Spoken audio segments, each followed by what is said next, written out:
하나님 말씀 호세아서 10장 1절로 12절 말씀입니다. 구약성경 1264쪽에 있습니다. 호세아서 10장 1절에서부터 12절 우리 교독으로 봉독합니다. 이스라엘은 열매 맺는 무성한 포도나무라. 그 열매가 많을수록 재단을 많게 하며 그 땅이 번영할수록 주상을 아름답게 하도다.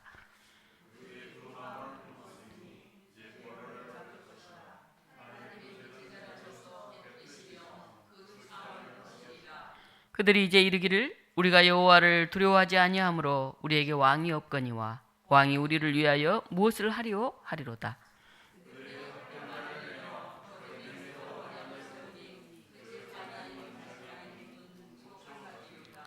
사마리아 주민이 베다벳의 송아지로 말미암아 두려워할 것이라. 그 백성이 슬퍼하며 그것을 기뻐하던 제사장들도 슬퍼하리니 이는 그의 영광이 떠나감이며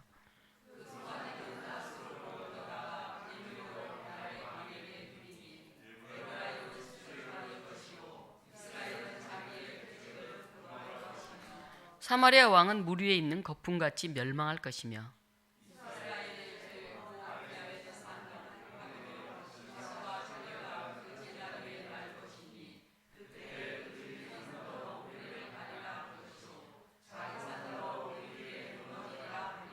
이스라엘아, 내가 기브아 시대로부터 범죄하더니 지금까지 죄를 짓는구나. 그러니 범죄한 자손들에 대한 전쟁이 어찌 기브아에서 일어나지 않겠느냐.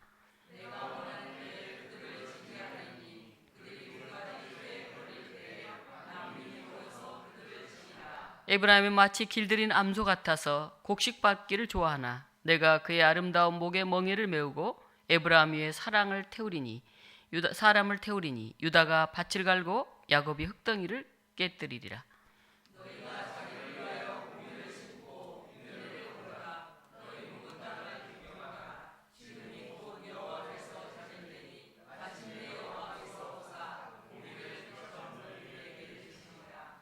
아멘. 네, 묵은 땅을 갈아엎고 정의를 심어라.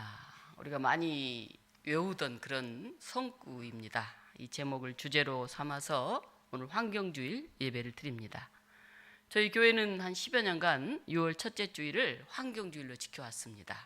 주로 야외 예배를 드렸죠. 그래서 야외에 나가서 하나님의 손길을 느끼면서 교우들 간의 친교를 나누는 그런 시간을 가졌습니다. 올해는 교회에서 환경주일 예배를 드립니다. 2023년 올 환경주일은 우리 독립문교회에 굉장히 의미 있는 그런 날인 것 같습니다. 한국기독교교회협의회와 기독교 환경연대가 주관하는 녹색교회로 저희 교회가 선정이 되었습니다. 그리고 지난 금요일 저녁에 CBS 뉴스에 우리 교회 마을목회 일환인 도시농업 공동체를 중심으로 한 생태운동들이 소개되어서 참 기쁩니다.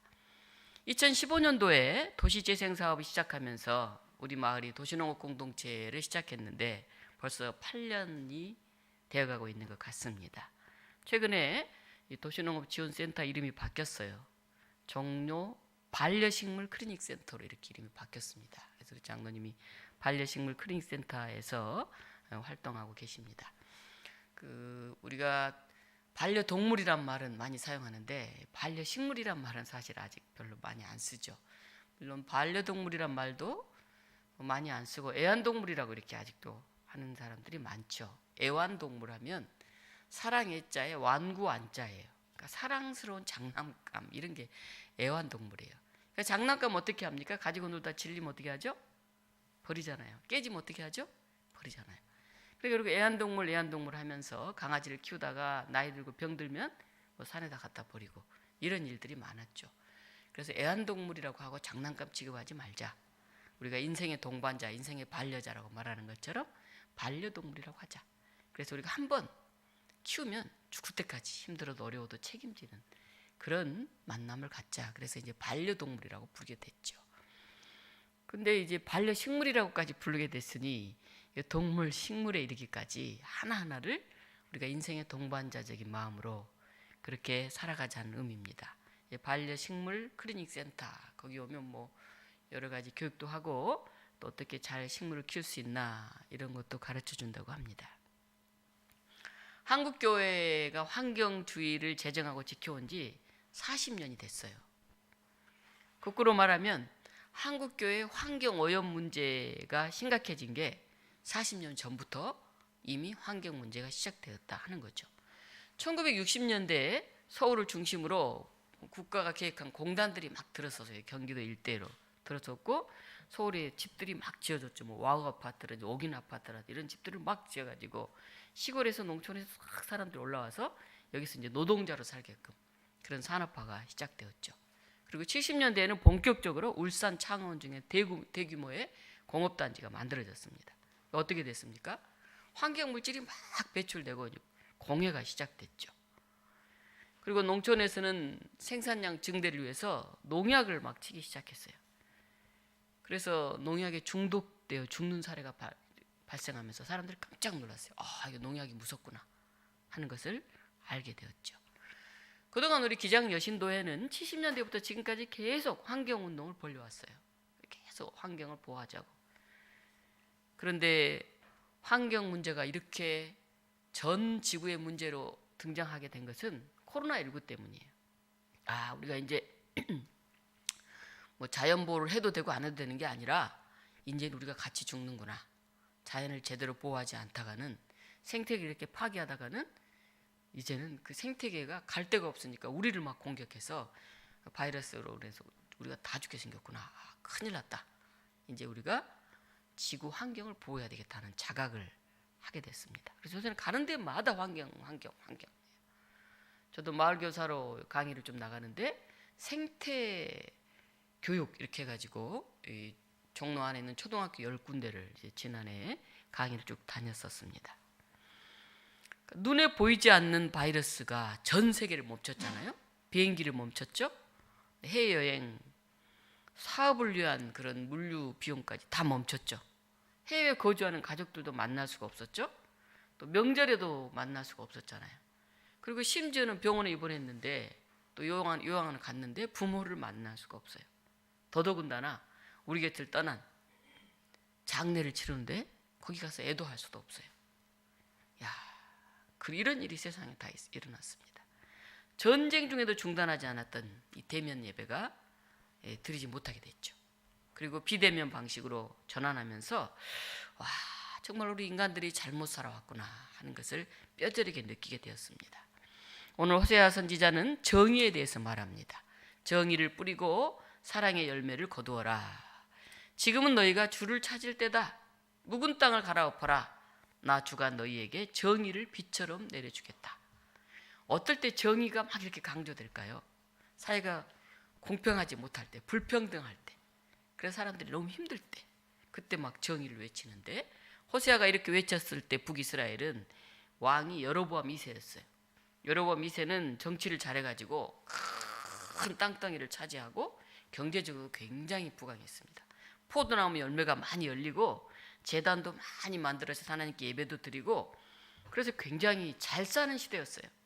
그런데 오늘 호세아서 1절 2절 보면 그들이 두 마음을 품었다 이렇게 말해요.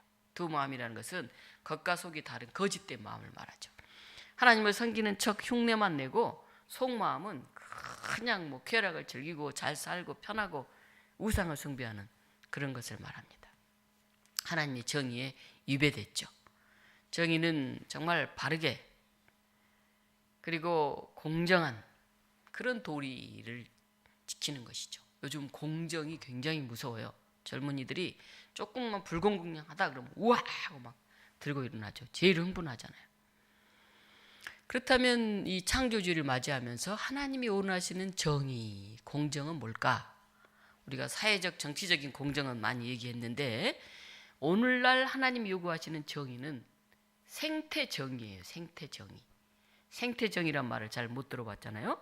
생태정의란 인간과 자연이 조화롭게 함께 공존하는 것, 그걸 생태정의라고 합니다.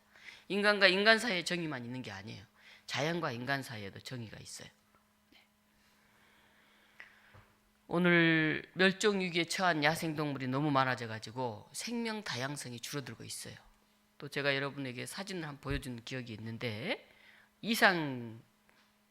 기상이변이 일어나가지고 섬나라가 물에, 몰디브 같은 나라가 물에 잠기고 있어요. 허리까지 물에 잠기고 있어요. 어떻게 되겠습니까? 그 나라 탈출해야 살아남잖아요. 우리 인간의 살아가는 방식이 문제예요. 자연과 우리가 동반자다, 이렇게 반려식물, 반려동물 그런 생각을 하지 않는 거죠. 그냥 뭐 잡아먹고 많이 뭐 유전자 변이를 일으켜서라도 많이 팔고 돈만 벌면 되는 거죠. 이게 심각한 문제가 일어났죠. 근데 이제 우리가 살아야 되니까, 이러다 우리가 다 멸망하게 생겼으니까 어쩔 수 없이 생태 정의를 강조하게 되었다는 것입니다. 교회가 생태 정의를 이루기 위해서 뭘 해야 될까요? 오늘 성경에서는 그런 말씀이 나오잖아요. 공의를 심고 인애를 거두라. 인애가 뭡니까? 어질고 자비로운 것, 사랑을 얘기하죠. 사랑으로. 요즘 생명 감수성 이런 얘기를 합니다. 생명에 대해서 감수성이 더 많아져야 된다는 거죠. 그리고 생태 영성, 그런 말이에요. 우리가 영성하면 뭐 기도원에 가서 쫙 하고 기도하고 통성기도 하는 것만 영성으로 생각하는데, 이 자연 속에서 하나님을 느끼고, 우리 고대라든지 중세에는 그런 생태 영성이 많았어요. 수도자들이 다 깊은 산속에 들어가서 노동하면서 조용히 하늘을 보면서 숲을 보면서 또 꽃을 보면서 하나님의 살아계심을 느끼는 그런 게 생태 영성입니다. 그게 충만했는데 이 사회가 너무 이제 아파트 빌딩 속에 있고 너무 분주하게 돌아가면서 생태 영성을 잃어가고 있어요. 자연을 잃어가고 있습니다. 생태 영성을 하기 위해서 우리가 가장 중요한 것 중 하나는 귀 기울여서 듣는 거예요. 사람의 소리만 듣는 게 아닙니다. 자연의 소리도 듣고요. 제가 다리를 다쳐가지고 요즘 독립공원에 지금 거의 하루에 한 번씩 운동하러 이제 나가서 앉아 있는데, 이렇게 가만히 보면 새들이 이야기를 하고요, 나무들이 이야기를 하고, 그렇게 신기할 수가 없어요. 제가 생태 영성을 요즘 체험하고 있어요. 옛날에 그렇게 분주하게 다니던 그것들 곳곳에서 너무 신비한 것들이 많다는 것을 깨닫고 있습니다. 우린 슈바이처 박사를 잘 알고 있죠. 슈바이처 박사는 대학 교수직을 포기하고 너무너무 좋아했던 바하의 음악도 포기하고 굉장히 괜찮은 집안의 자제였는데 안락한 삶도 포기하고 아프리카에 가서 선교사로 오랫동안 활동을 했습니다. 근데 이 슈바이처는 어린 시절부터 굉장히 남달랐다고 해요. 그 어머니는 밤마다 이 아들을 위해서 기도했는데 슈바이처가 그 기도하는 어머니의 음성을 들으면서 이렇게 얘기했어요.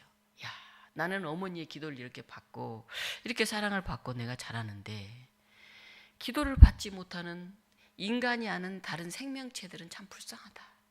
누가 저것들을 위해서 기도할까? 그런 생각을 다 했다고 그래요.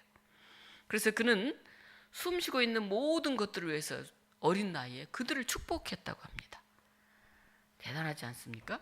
그리고 밤에 불을 켜고 책을 읽다가 날벌레들이 이렇게 날라와가지고 이제 그 불에 이렇게 타서 타타타닥 붙어서 죽는 것을 보고는 책을 그만 읽고 불을 껐다는 그런 얘기들도 있습니다. 그래서 슈바이처는 생명에 대한 경외심, 이게 굉장히 높았죠. 생명 감수성이 아주 높은 그런 사람이었죠.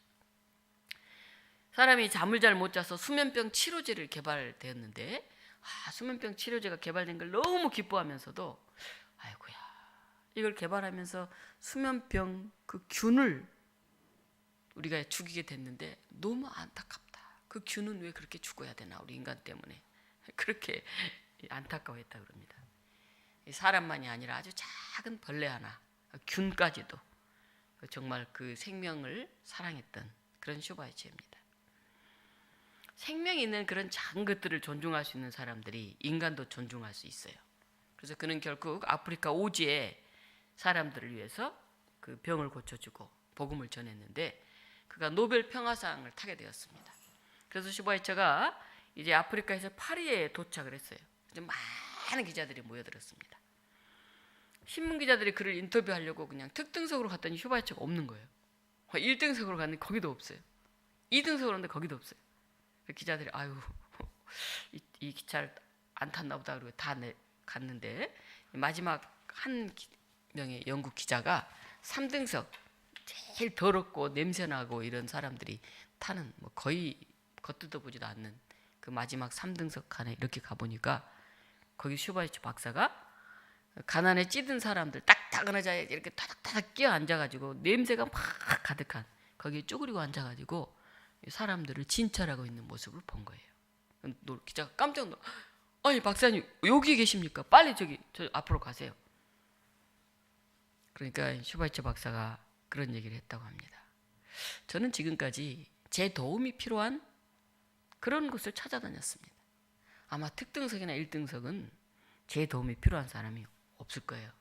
기자 양반, 나 진료를 계속해야 되니까 좀 뒤로 물러나 주세요. 그래서 기자는 자신의 거처를 가장 낮은 곳, 정말 자기가 필요한 곳, 거기에 두고 있는 슈바이처 박사를 보면서 고개를 푹 숙이게 되었다고 합니다. 오늘 여러분이 필요한 것이 어딜까요? 제가 다리를 다쳐 넘어져 보니까 이제는 젊은 나이가 아니구나 하는 걸 느끼게 되고요. 순발력이 이제 많이 떨어지는구나. 좀 천천히 다니고 일 좀 줄이고 해야 되겠다. 그런 생각을 하고 있습니다. 근데 요즘 이제 좋게 말하면 이제 좀 나이가 무르익었나 봐요. 그래서 저에게 이제 무슨 과제가 많이 주어져요. 무슨 발제를 해달라, 뭐 전체 기도회를 인도해달라. 저번에 우리 기장 70주년에 교회가 어떻게 해야 되는지 제가 한 30분 발제를 했습니다. 그리고 이제 이번 금요일 날 또 70주년 전체 예배와 큰 행사가 열리는데 거기서 기도회를 인도해달라 그래서 다리도 지금 아프고 차 없이는 멀리 가지도 못하는데 못하겠다고 계속 빼는데 저를 그냥 쫓아다니면서 하루 종일 기도회 좀 하라고 하도 졸르는 거예요. 그래서 제가 번뜩 그 생각이 들었죠. 그래, 일을 맡겨줄 때 감사한 마음으로 하자. 얼마나 내가 또 일을 할 수 있을까. 불현듯 그런 생각이 들었어요. 그래서 제가 이제 기도회 준비를 위해서 지금 찬양을 좀 불러보고 또 이제 생태 이런 쪽에 기도를 저에게 맡겼더라고요. 마치 또 우리 교회가 환경주일에 상도 받고 뉴스에도 나오고 그래서 이 시대에 이 주제를 가지고 나한테 기도하라는가 보다 하는 생각으로 지금 기도의 준비를 하고 있습니다. 오늘 호세아서는 묵은 땅을 갈아엎어라 그렇게 얘기합니다. 우리는 전환해야 돼요. 갈아엎어야 됩니다. 행실이나 태도의 잘못을 뉘우치고 마음을 바르게 고쳐 먹어야 돼요. 습관화된 것들 있잖아요. 우리가 잘 안 딱딱하게 굳어버린 그런 것들, 그걸 갈아엎어야만이 거기에 새 씨앗을 뿌릴 수가 있습니다. 이번 주간에 서울제일교회에서 목사 임직식이 열렸어요. 제가 분회장이라 거기에 가서 이제 안수에 참여했는데 그 서울제일교회가 기후시계를 만들었더라고요. 교회에서는 처음으로 이제 기후시계를 만들어서 교회 입구에 크게 달았는데 한번 볼까요? 기후시계. 네, 기후위기시계. 몇 년 남았나요? 6년 66일. 네, 6년 66일 남았네요. 저기 뭘까요? 6년이면 얼마 안 남은 것 같죠? 네.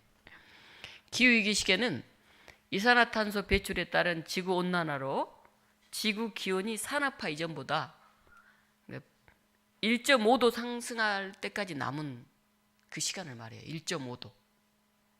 현재 이 상태로 가면 6년이면은 1.5도 상승이 된다 그래요. 1.5도 별거 아닌 것 같은데 온 지구가 1.5도 상승되면 엄청난 일이 일어납니다. 벌써 여름이 왔잖아요. 옛날에는 이렇게 덥지 않았는데 5월만 돼도 막 지금은 덥잖아요. 그래서 봄, 가을 옷을 별로 못 입어요. 여름 옷이 제일 많아야 됩니다. 요즘은. 1.5도는 우리가 기후재앙을 막을 수 있는 최후의 온도예요. 마지노선이에요. 현재 남은 시간은 6년 66일입니다. 물론 올라가다가 좀 내려갈 수도 있겠죠. 우리가 자동차를 좀 덜 쓰고 탄소 배출을 줄이고 하면 좀 늘어날 수도 있겠죠. 6년 90일 이렇게 6년 120일 이런 식으로 늘어날 수도 있겠죠. 우리가 이걸 빨리 이 위기에서 벗어나야 됩니다. 2015년도에 그때 생각해보니까 우리 도시농업이 시작한 그때네요. 세계 각국 대표들이 파리에서 모여가지고 기후협약을 체결했어요. 그래서 평균 이 대기 온도가 산업혁명 이전보다 1.5도를 넘지 않도록 하자고 약속을 했어요. 그래서 온실가스를 감축시켜야 되고 탄소 중립을 해야 된다. 그래서 어떤 나라는 탄소세를 냅니다. 탄소세. 자동차를 너무 많이 탄 사람들은 벌금을 내야 돼요. 공해를 그 사람이 유발하잖아요. 차 안 타고 다니는 사람들에 비하면. 그래서 세계 선진국이 굉장히 탄소를 많이 사용하고 있기 때문에 가난한 나라 사람들은, 그냥 아프리카 사람들은 맨발로 자연에서 뛰어다니고 있는데도 그 피해를 다 보고 있습니다. 우리나라는 세계 8위예요. 온실가스 배출이 굉장히 높죠. 그리고 1인당 배출량은 세계 3위입니다. 그러니까 개인들의 배출이 훨씬 많다는 걸 알 수 있죠. 인간과 자연이 공존하면서 지속 가능한 삶을 위해서는 우리 생각과 행동 양식을 바꿔야 돼요. 전환시켜야 돼요. 묵은 땅을 뒤집어 엎어야 돼요. 기존 습관을 바꾸지 않고는 지금은 어찌할 수가 없어요. 하나님의 기후 정의가 비같이 내리게 하기 위해서는 탄소 중립을 위해서 정말 노력해야 됩니다. 우리 때문에 북극 곰이 갈 곳을 잃었잖아요. 작은 섬나라들이 물에 잠기잖아요. 그러면 탄소를 많이 쓰고 에어컨을 많이 사용한 사람들이 그만큼 세금을 많이 내야 돼요. 그들 때문에 이렇게 지구가 뜨거워지고 있으니까요. 신규 핵발전소를 건설한다든지 삼척 석탄 화력발전소를 건설한다든지 이런 데 대해서 우리 목소리를 내야 돼요. 그리고 무분별하게 유전자 조작 식품을 많이 만드는 거, 그런 거 반대해야 됩니다. 서울 경동교회에서 해남에 있는 옥매교회에 햇빛발전소 세우는 걸 지원해 줬어요. 거기에 20kW짜리를 하나 세우는데 돈이 3천만 원 든다고 그래요. 근데 서울 경동교회에서 1,500만 원을 지원해 주고 그 해남 옥매교회가 좀 모금을 하고 자기들 헌금하고 해서 그걸 세웠어요. 그런데 이게 수익형 태양광 발전이기 때문에 1년에 한 500에서 600 정도 수익이 나온다고 그래요. 한 달에 한 50만 원 정도 수익이 나오잖아요. 그럼 그거는 100% 다 그 지역에 있는 농촌교회, 이 조그만한 뭐 사택 같은 데다가 가정용 태양 발전을 설치해 준다 그럽니다. 그럼 전기세 같은 거 그 교회는 안 내고 살 수 있잖아요. 교회를 도와주는 거죠. 거기서 또 이제 지원을 받으면 또 다른 조그만한 교회 가정용 발전소를 설치해 주면 이게 에너지 선교가 되는 거예요. 에너지 선교. 그냥 돈을 줘서 없애는 게 아니라 태양광 발전을 시켜서 환경도 줄이고 교회 전기세도 적게 내거나 안 내고 이렇게 이제 다단계식으로 쫙 에너지 선교가 펼쳐지고 있습니다. 저는 저희 교회 와서부터 옥상에다가 좀 태양광 좀 설치해 보고 싶었는데 뭐 여러 가지 이유로 하지 못했죠. 잠깐 돌아서 내려가다 보면 여기 행정공도 이어전에 조그맣게 하나 설치돼 있잖아요. 그렇죠? 굉장히 상징적인 의미가 있다고 봅니다.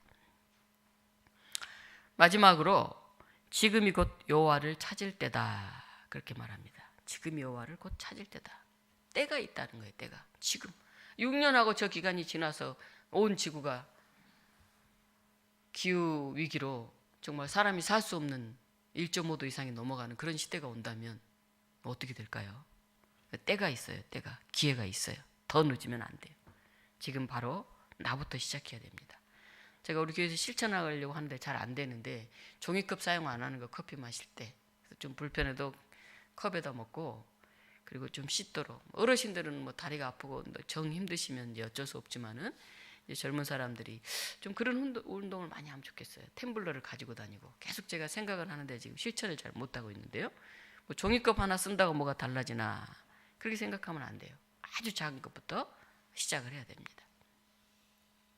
어느 스승이 제자들에게 엽전 한 입을 주면서 말했어요. 자, 이 동전 하나로 온 방 안을 가득 채울 수 있는 물건을 사와라. 그러니까 제자들이 이게 엽전 한 입 우리로 말하면 뭐 한 500원이나 1,000원 정도 하는 그건데 그걸 어떻게 이 방을 다 채울 물건을 산단 말이에요. 예. 그랬더니 제자 한 명이 제가 사오겠습니다. 엽전 한 입을 들고 밖으로 나갔어요. 그러더니 이 제자가 딱 돌아오는데 손에 조그마한 양초 하나가 들려져 있었어요. 그래서 불을 붙여서 양초를 탁 켜니까 방 안에 빛으로 가득 찼습니다. 촛불을 킨 순간에 어둠이 싹 물러간 거죠. 제가 어릴 때 시골 할머니 집에 가면 전기 시설이 안 돼 있었어요. 그래서 촉꽂이 거기 기름 넣어갖고 이렇게 불 켜는 거 있잖아요. 그 촉꽂이를 사용한 적이 있었어요. 밤에 나가면 캄캄해요. 정말 한 치 앞도 안 보여요. 그걸 보고 칠흑 같은 어둠이라고 그러죠. 그런데 작은 반딧불 하나가 이렇게 날아가면요, 그 꼬리에 붙은 그 빛이 그렇게 밝을 수가 없어요. 그때 내가 알았어요. 이야, 저 반딧불이 저렇게 밝은 빛을 비추는구나. 어둠이 깊을수록 작은 빛이 큰 역할을 합니다. 지난 목요일날 우리 교회 취재온 CBS 기자가 물었어요. 이렇게 작은 교회에서 어떻게 이런 일들을 할 수 있었습니까? 제가 대답했죠. 우리가 할 수 있는 작은 일 하나하나 실천했어요. 그리고 마을에서 시작되는 일에 그냥 하나하나 참여하기 시작했습니다. 그랬더니 이렇게 벌써 큰 일이 되어 있네요. 여기 와서 빵을 봉투에 담아서 배달하고 빵을 일일이 구분하고 케이스를 사서 라벨을 붙이고 집집마다 방문을 하고 토요일날 설교 준비하는 것보다 빵 배달하기에 바빴던 그런 시간들이 생각납니다. 우리 장로님이 인천까지 가가지고 그 빵 공장에서 빵 던킨 줄어서 가져다가 또 찌그러진 걸 빼고 깨끗한 걸로만 다 골라서 또 거기 담아다가 또 2인 1조가 돼가지고 뭐 장 집사님도 신권사님도 뭐 시원 선생님도 배달을 다녔잖아요. 네. 그리고 아이들을 가르치고 임용 봉사를 하고 지금 코로나로 많은 게 중단되었지만은 우리가 정말 꾸준히 실천해 왔습니다. 교회가 작다고 교인들이 어렵다고 전도가 되지 않는다고 포기했다면 지금쯤 우리 교회 아마 문 닫았을지도 모르죠. 지쳐서 말이죠. 그런데 힘들어도 이렇게 저렇게 꾸준히 마을 주민들과 함께 해왔더니 그나마 우리 교회가 이렇게 생동감이 있는 교회가 되었습니다. 오늘 우리 종이컵 하나 아낍시다. 그리고 여러분 템블러 하나 꼭 가지고 다니세요. 우리 조 목사님 그건 참 잘하더라고요. 저도 요즘은 본받아가지고 이제 템블러를 잘 가지고 다닙니다만은. 그리고 재활용품 사용하고요. 우리가 밭을 갈고 하나님의 생태 정의를 만들어가는 작은 촛불 하나 밝히는 거기서부터 하나님의 창조 질서가 회복될 것입니다. 생태 정의를 이루는 그 일의 앞장서는 교우 여러분들, 우리 독립교회가 되기를 주님의 이름으로 축원합니다. 생명의 하나님, 여전히 딱딱하게 굳어버린 묵은 땅과 같은 우리의 마음이 있습니다. 우리가 생태 영성으로 새로워지게 하시고 정말 이 1.5도 기후가 거기까지 올라가지 않도록 우리가 애쓰게 하시고 탄소 제로를 위해서 노력하고 땀 흘리게 하여 주시옵소서. 인간들만의 정의만이 아니라 우리가 인간으로서 동물에게 식물에게 이 자연에게 행했던 그런 생태 정의를 우리가 생각하면서 다시 정의를 심는 저희들이 되게 하여 주시옵소서. 예수 그리스도 이름으로 기도하옵나이다. 아멘.